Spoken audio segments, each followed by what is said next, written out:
क्रांती news, आवाज सर्वसामान्यांचा। दिनांक 21 मे 2024 रोजी इयत्ता 12वीचा निकाल लागला।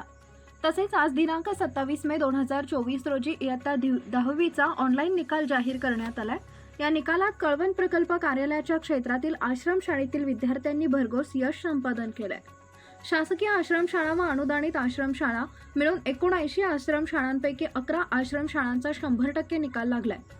याबाबत वृत्तसंकलन करण्यासाठी पत्रकार कळवण प्रकल्प कार्यालयातील प्रकल्प अधिकारी तथा प्रांत अधिकारी पुलकित सिंह यांच्या दालनात गेले असता प्रवेशद्वारावर असलेले शिपाई ठाकरे यांनी पत्रकाराचा मोबाईल त्यांच्याकडे जमा करून आत प्रवेश दिला।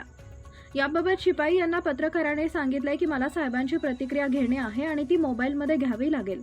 तरी देखील शिपायाने न ऐकता सांगितले की आम्ही साहेबांचा आदेश आहे, कुणालाही मोबाईल घेऊन आतमध्ये पाठवू नका। शेवटी पत्रकार हतबल होऊन साहेबांच्या केबिनमध्ये विना मोबाईल जाऊन निकालाबाबत आपली प्रतिक्रिया द्या असे सांगताच प्रांत साहेबांनी सांगितले की शिक्षण विभागातील अधिकारी साबळे यांची प्रतिक्रिया घ्या, म्हणून झालेल्या प्रकाराबाबत पत्रकाराला मनस्ताप सहन करावा लागला। परंतु शासनाने पत्रकारांना शासकीय कार्यालयात वृत्त संकलन करण्यासाठी मोबाईल वापरण्याची मुभा दिलेली आहे। तरी देखील कळवण प्रकल्प कार्यालयातील प्रांत साहेबांची पत्रकारांना मोबाईल बंदीची शक्ती का, असा गहन प्रश्न उपस्थित होते। बातमी संकलन करण्यासाठी गेलेला पत्रकार हा इलेक्ट्रॉनिक मीडियाचा असल्याने त्यांना व्हिडिओ स्वरूपात प्रतिक्रिया घेणं आवश्यक असते। परंतु प्रांत साहेबांच्या या आदेशाने पत्रकाराची निराशा मात्र झाली, म्हणून पत्रकारांना तरी मोबाईलची सक्ती करण्यात येऊ नये अशी मागणी पत्रकारांकडून केली जात आहे। सर, मार्च आणि फेब्रुवारी महिन्यामध्ये शिक्षण मंडळाकडून घेण्यात आलेल्या इयत्ता 12वी आणि 10वीच्या परीक्षांचा निकाल 21 मे 2024 आणि आज 27 मे 2024 रोजी लागलेला आहे। कळवण तालुक्यात प्रकल्पाअंतर्गत येणाऱ्या शाळांचा कशा पद्धतीने निकाल आहे आणि काय सांगाल? सर नमस्कार। सर्वप्रथम आपल्या न्यूज चॅनलचं अभिनंदन करतो आणि धन्यवाद देतो की आपण या ठिकाणी आलात आणि आमच्या आदिवासी मुलांची जी निकालाची जी टक्केवारी आहे ते आपल्याकडनं आमच्याकडनं जाणून घेत आहात। कळवण प्रकल्पाअंतर्गत सर 39 आश्रमशाळा आहेत शासकीय, अनुदानित 39 आश्रमशाळा आहेत।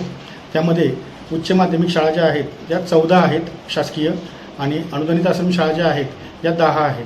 तर या 24 शाळांवरती आमचा निकाल जो आहे हा 12वीचा उच्च माध्यमिकचा 100% लागलेला आहे। तसंच शासकीयमध्ये इयत्ता 10वीच्या अंतर्गत येणाऱ्या शाळा ज्या आहेत या 37 आहेत आणि अनुदानित आश्रमशाळा ज्या आहेत या 35 आहेत। तर या शासकीय आश्रमशाळेमध्ये 37 पैकी 31 शासकीय आश्रमशाळांचा निकाल हा 100% लागलेला आहे आणि उर्वरित ज्या 6 शाळा आहेत या 6 शाळांचा निकाल 95%च्या वरती लागलेला आहे सर। तसंच अनुदानित आश्रमशाळेमध्ये 35 पैकी 30 शाळांचा निकाल जो आहे हा 100% लागलेला आहे। उर्वरित शाळांचा निकाल देखील हा चांगल्या पद्धतीने लागलेला आहे। तर अशा पद्धतीने कळवण प्रकल्पाअंतर्गत एकूण 3445 विद्यार्थी जे आहेत हे परीक्षेला बसलेले होते, त्यापैकी 98.08 असा निकाल जो आहे हा कळवण प्रकल्पाचा लागलेला आहे। अशा पद्धतीने निकाल जो आहे तो निकाल या ठिकाणी चांगला लागलेला आहे। विद्यार्थ्यांनी शिक्षकांनी चांगल्या प्रकारे या ठिकाणी मेहनत घेतलेली आहे सर। सर, आपण जर बघितलं तर कळवण तालुक्याचा पूर्व भाग बघितला, सुरगाणा असेल त्यामध्ये कळवणचा काही भाग, बहुधा आदिवासी विद्यार्थी त्या ठिकाणी शिक्षण घेत असतात।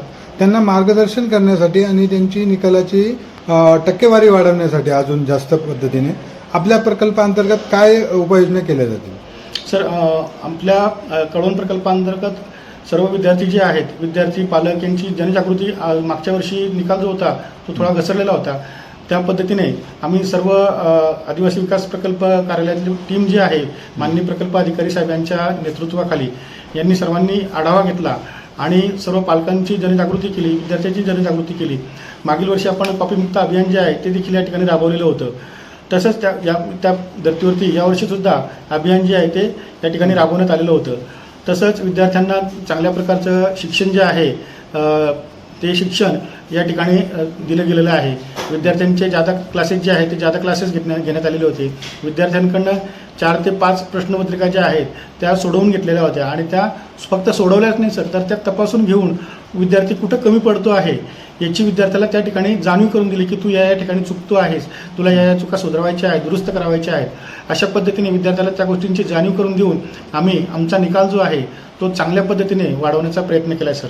सर, आता जे ES संपादन केलेलं आहे विद्यार्थ्यांनी, त्यांनी पुढील भवितव्यासाठी त्यांना शिक्षकांनी कसं मार्गदर्शन करणं गरजेचं आहे, पालकांनी कसं गरजेचं आहे आणि विद्यार्थ्यांनी पुढे जाण्यासाठी अजून कुठला मार्ग अवलंबावा आपल्याला काय वाटतं? सर, आता या परीक्षेमध्ये भरघोस यश जे आहे ते सर्व विद्यार्थ्यांनी यश संपादन केलेलं आहे. आता पुढील भावी शिक्षणासाठी आमचे वसतिगृह जे आहेत त्या वसतिगृहामध्ये विद्यार्थ्यांनी डिग्रीसाठी ॲडमिशन आम्ही त्यांना उपलब्ध करून दिलेलं आहे सर. त्यानंतर मागे नीटच्या आणि CETच्या ज्या परीक्षा होत्या त्या परीक्षेमध्ये सुद्धा विद्यार्थ्यांना आम्ही त्या ठिकाणी बसण्यासाठी प्रवृत्त केलेलं होतं. त्यांचे क्लासेस जे आहेत ते क्लासेससुद्धा शिक्षकांमार्फत बोलवलेले होते, घेतलेले होते.